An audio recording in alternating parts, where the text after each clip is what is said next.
খাগড়াছড়িতে চলতি মাসে ঠান্ডাজনিত রোগে আক্রান্ত হয়ে ৬ মাসের কম বয়সী ৭ শিশু মারা গেছে। জেলা সদর হাসপাতালের বহির্বিভাগে প্রতিদিন গড়ে ১.৫ শতাধিক রোগী চিকিৎসা নিচ্ছে বলে জানায় হাসপাতাল কর্তৃপক্ষ। নিউমোনিয়া, জ্বর, সর্দি, শ্বাসকষ্ট সহ বিভিন্ন উপসর্গ নিয়ে রোগীরা যাচ্ছে চিকিৎসা নিতে।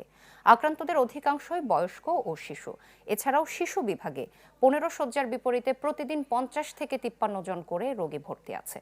সময়মতো চিকিৎসা নিতে দেরি করায় মৃত্যু ঝুঁকি বাড়ছে বলে জানান হাসপাতালের আবাসিক চিকিৎসক ডাক্তার রিপল বাপ্পি চাকমা। বাচ্চা সর্দি হোক, কাশি হোক, যে হোক না কেন, প্রথমে যাতে রেজিস্টার্ড চিকিৎসকের যেমন চিকিৎসা নেয়। মূলত সমস্যা হচ্ছে যে চিকিৎসা যদি দেরিতে শুরু হয় তাহলে এই রোগের মৃত্যু হারের সংখ্যা বেড়ে যায়। আমরা বিভিন্ন তথ্যগুলো ঘেঁটে দেখেছি যে সকল বাচ্চাদের কাশি বা নিউমোনিয়া সংক্রান্ত জটিলতা তৈরি হওয়ার পরও চিকিৎসা নিতে 5 দিন বা তার বেশি সময় নিচ্ছে, তারাই বেশি মারা হচ্ছে। দর্শক, এ বিষয়ে আরো বিস্তারিত জানাতে খাগড়াছড়ি থেকে আমাদের সাথে সরাসরি যোগ দিবেন সহকর্মী নুরুসফা মানিক।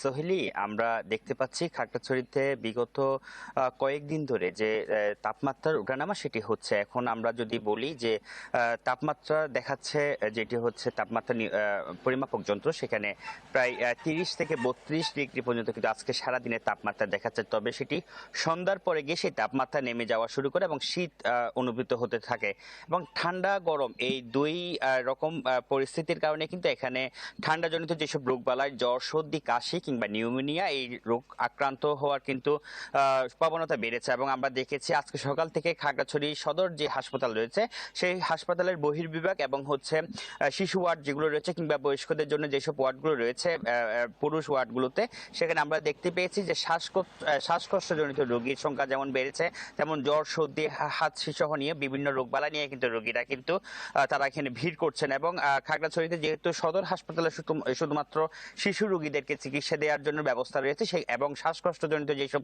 রোগীরা রয়েছেন, যেহেতু তাদের জন্য অক্সিজেনের সরবরাহ করতে হয়, সেই কারণে যেহেতু শুধুমাত্র খাগড়াছড়ি সদর হাসপাতালে এই ধরনের রোগীদের চিকিৎসা দেওয়া হয়, সেই কারণে কিন্তু সদর হাসপাতালে কিন্তু আমরা দেখতে পেয়েছি রোগীর চাপ কিন্তু বেড়েছে। এবং হাসপাতালে যিনি আবাসিক চিকিৎসক রয়েছেন, যিনি শিশু বিশেষজ্ঞ, পাশাপাশি ডাক্তার রিপল বাপ্পি চাকমা, তিনি বলেছেন শিশু এবং বয়স্কদের কিন্তু ভর্তি কিংবা আক্রান্ত হওয়ার প্রবণতা বেশি। তিনি বলছেন যাতে স্বাস্থ্যবিধি যেসব রয়েছে কিংবা সতর্কতা যেগুলো রয়েছে সেগুলো মেনে চলার জন্য তিনি পরামর্শ দিয়েছেন এবং বিশেষ করে কোনো ধরনের উপসর্গ দেখা দেওয়ার সাথে সাথেই চিকিৎসকের পরামর্শ নেওয়ার জন্য তিনি কিন্তু জানিয়েছেন। এই সবকিছু মিলিয়ে ছিল আমার কাছে খাগড়াছড়ি থেকে যে ঠান্ডাজনিত রোগবালাই নিয়ে খবরাখবর। সোহেলি, মানিক, ধন্যবাদ আপনাকে। দর্শক, খাগড়াছড়িতে ঠান্ডাজনিত রোগের প্রকোপ এবং রোগীর সংখ্যা নিয়ে বিস্তারিত জানাচ্ছিলেন সহকর্মী নুরুসফা মানিক।